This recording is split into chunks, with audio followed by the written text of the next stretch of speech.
Hey everyone, welcome back to Harry Potter Folklore, and man do I have a pretty crazy what if scenario for you all today.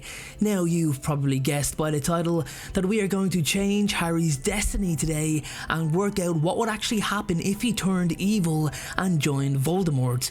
Well, even if you don't want to believe he'd turn evil, we're still going to work out what would happen if he joined Voldemort, and maybe for those of you who are really against it, we're going to go full force with this. We are all pretty much aware that it would take a lot for Harry to join the man that killed his parents, along with so many others, but what if that was the case? What if Harry had been so frustrated with everything in his life up until that point?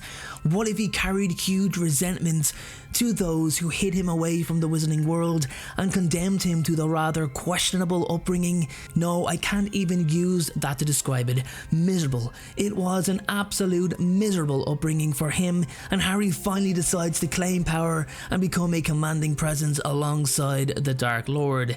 Now that is the only somewhat logical explanation for why I believe he turned his back on everyone, because as I said, it's highly unlikely, but in this video he has. So let's get straight into it. Let's get to the point.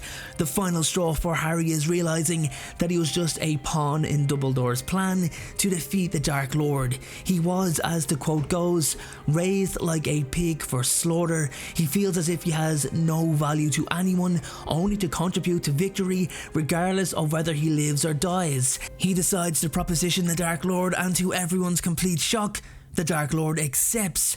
Voldemort knows that with Harry in his ranks, it would absolutely destroy the morale of the opposition. So the Wizarding World is thrown into chaos. The unlikely alliance would completely disrupt the power balance and create a new, even more dangerous threat to the magical community than ever before. How could Harry Potter, the chosen one, the boy who lived, join the person he was born to destroy? Nature's attempt to even the odds has failed. Voldemort would have likely seen Harry's power and skill as a valuable asset to his cause and would have attempted to manipulate and control him. He's not exactly going to sit there and have a beer. However, there is a slight sense of doubt to some of the Death Eaters that Harry, on the other hand, may have only joined Voldemort out of a sense of desperation or as a means to an end, with the hope of ultimately finding a way to defeat him from the inside. Ultimately, the Wizarding World, the Wizarding community, would not take kindly to this alliance. There would be outrage amongst shock. Many of Harry's former friends and allies and the Ministry of Magic would likely step in, take action in order to stop him. This would put Harry in an even more dangerous and precarious position, as he would now be torn between his loyalty to Voldemort and his desire to protect the Wizarding community, which, despite his actions, was what he truly wanted. As the unlikely alliance continued, Harry and Voldemort's relationship would likely become increasingly strained and tense, with Harry constantly battling his own inner demons and struggling to maintain his own moral code. The alliance would probably end in a climatic and devastating battle, as it originally did, but with the outcome determining the fate of the Wizarding World, except this time, Harry is on the opposite side.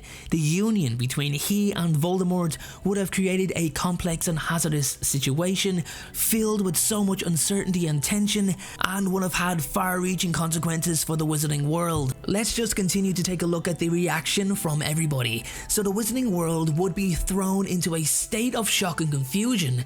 Harry Potter, who previously had been seen as a hero and a symbol of hope, would now be viewed as I said, a traitor and a threat.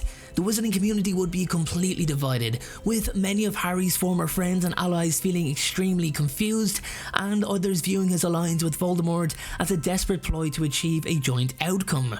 Harry would eventually become one of Voldemort's most trusted allies and would be tasked with leading his forces and carrying out his orders. Voldemort would continue to attempt to manipulate and control Harry, as I previously mentioned, using him as a pawn in his quest for domination and control over the Wizarding World, similar to what Dumbledore did.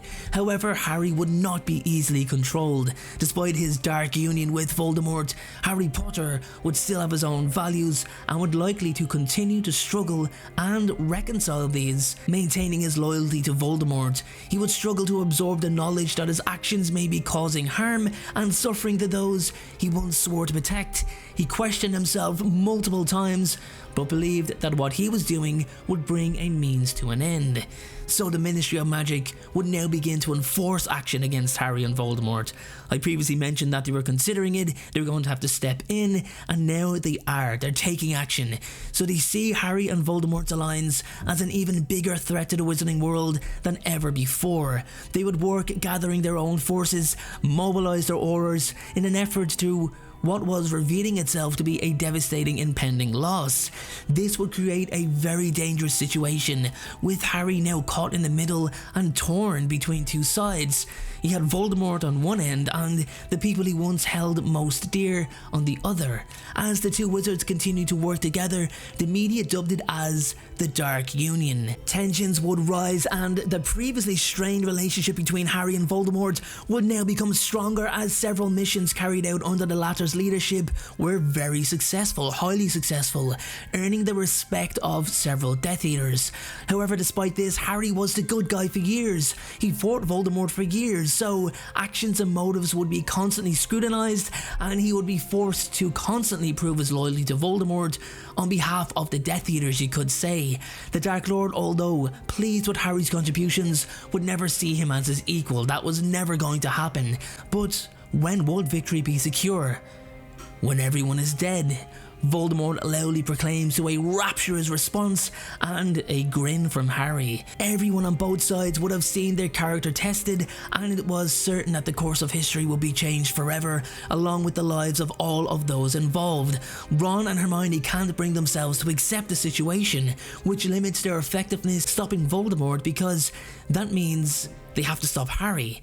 Ron believes in his heart that Harry is still on their side and is sacrificing his own reputation to defeat Voldemort from the inside, from within. Many of Harry's former friends and allies would have likely tried to find a way to reach out to him, hoping to bring him back to the side of the good and help him see the error of his ways. Not just Ron and Hermione, as I mentioned.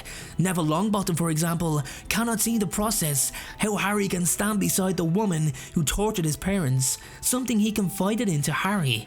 On the other hand, some would view him as a lost cause and see no choice but to stop him by any means necessary. New alliances would be formed and old ones would be broken as the community banded together to face the powerful threat.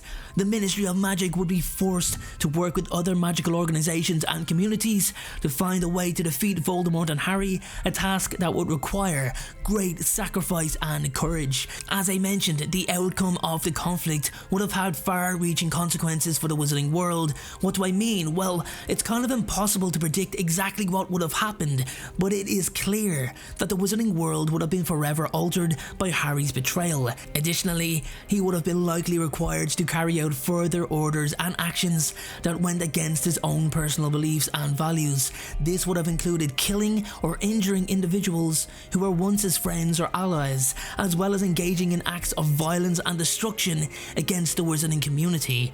Harry had never spoken the words Avada Kedavra. He was afraid to because of his lack of desire to kill anyone, and that would have left him barefaced and his loyalty would have been questioned once again. The weight of these actions would have been a very heavy burden for Harry to bear. His internal conflict would have created a deep sense of guilt and remorse, and Harry may have truly struggled to reconcile his actions with his own moral code. Continuing with having to fight wand against wand, as Harry continued to work with Voldemort, he would have been likely forced to face individuals who were once very important to him, including members of the Order of the Phoenix and even the Weasley family. This could have led to intense and emotionally charged confrontations in this fictional scenario. There you have it, everyone. That is my take on what would happen if Harry joined Voldemort. Tell me how you feel in the comment section below. Do you like seeing Harry as a villain? Did it just feel wrong? I want to know. Thanks again, and make sure to look out for my next video.